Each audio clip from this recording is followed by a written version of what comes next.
Well, it's Sunday the 8th of November and this is bed 16 and the cabbages, and although they're still getting mullered, especially that one and that one, I've got a couple like that one and that one that are looking as if they might get beyond the sluggies if we're lucky. That one's a single leaf, so we'll just have to wait and see. Let's go and have a look at the other bed. Okay, well, a bit of decimation going on.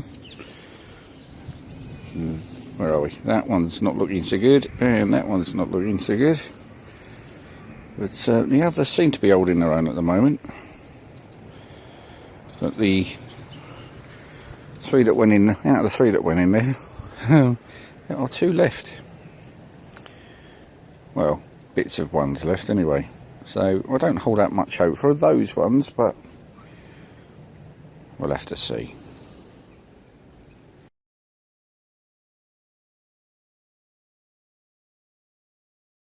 Well, I've been here about half an hour and I've cleared the weeds out of the path here between beds 9 and 10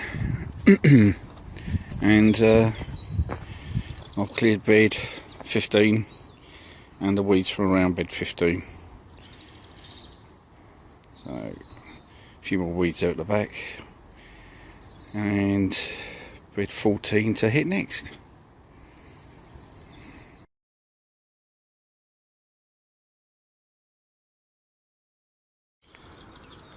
I've just unpacked a load of slug traps that I've been making to replenish stocks, as I am putting them out to try and catch as many slugs as I can this year. Basically, you cut the top off of a pop bottle, cut the pop bottle halfway, and then put the lid inside, and I've stapled them, but I do prefer to use a soldering iron and just weld, kind of spot weld the two together. And what I've been doing recently is putting a hole through the bottom so that I can put a tent peg through and hold it in place, and then when they go in the ground, if they've got beer in, they go slightly that way and the beer goes in the bottom, and if they've got pellets in, then I usually put them that way so that any water that does get in sort of drains out through, and it keeps the slug pellets dry. They do work, it's just that usually they get so covered in rain and moisture inside that you don't really see too many slugs, but you can at least see that what you're doing is working, and it keeps the slug pellets dry, and it stops the frogs and other animals getting at the slug pellets. So and it's recycling and reusing the pop bottle. So a few more to make. With the amount of bottles of water and bottles of pop that the family goes through, it doesn't take long to build up stocks of them, and I shall end up having enough of this site and the other site as well.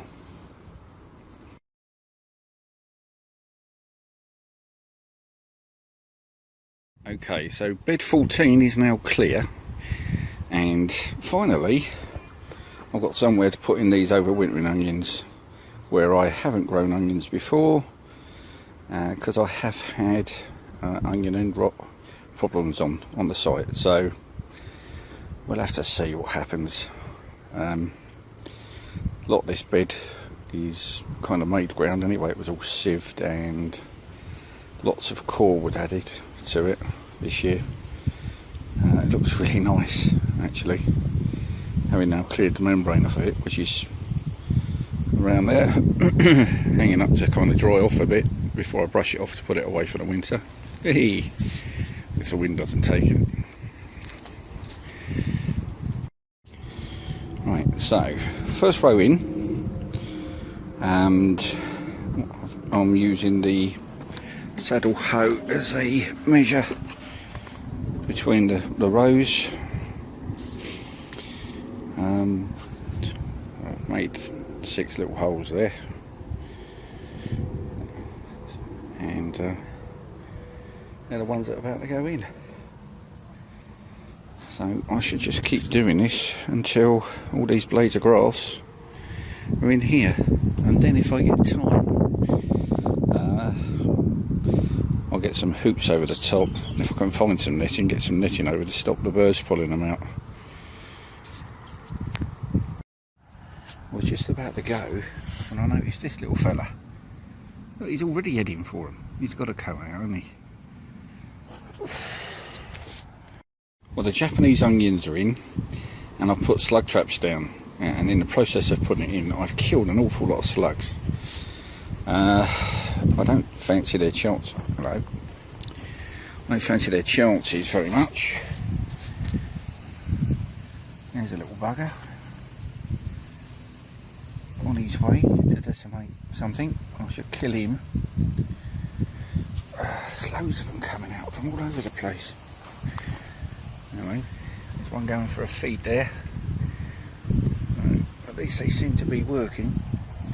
I think what I need to do is go probably over this with a fine tooth comb and muller the ones that are on the travel, and hopefully the slug traps will deal with the others that are still in there. But as to how many onions I get out of this remains to be seen, really.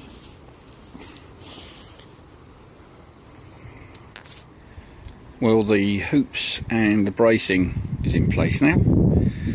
I've dispatched another couple of slugs to sluggy heaven.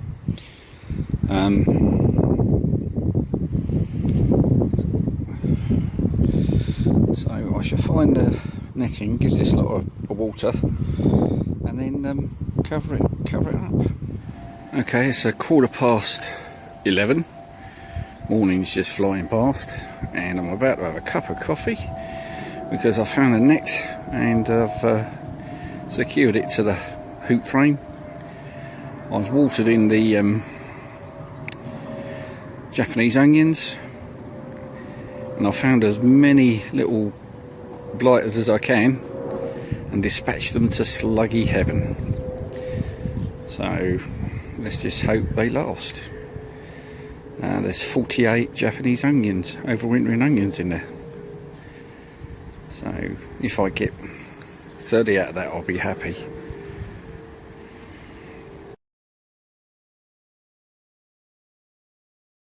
Oh, I thought there were a lot of red wigglers last week when I looked in the compost bin, but look at this lot.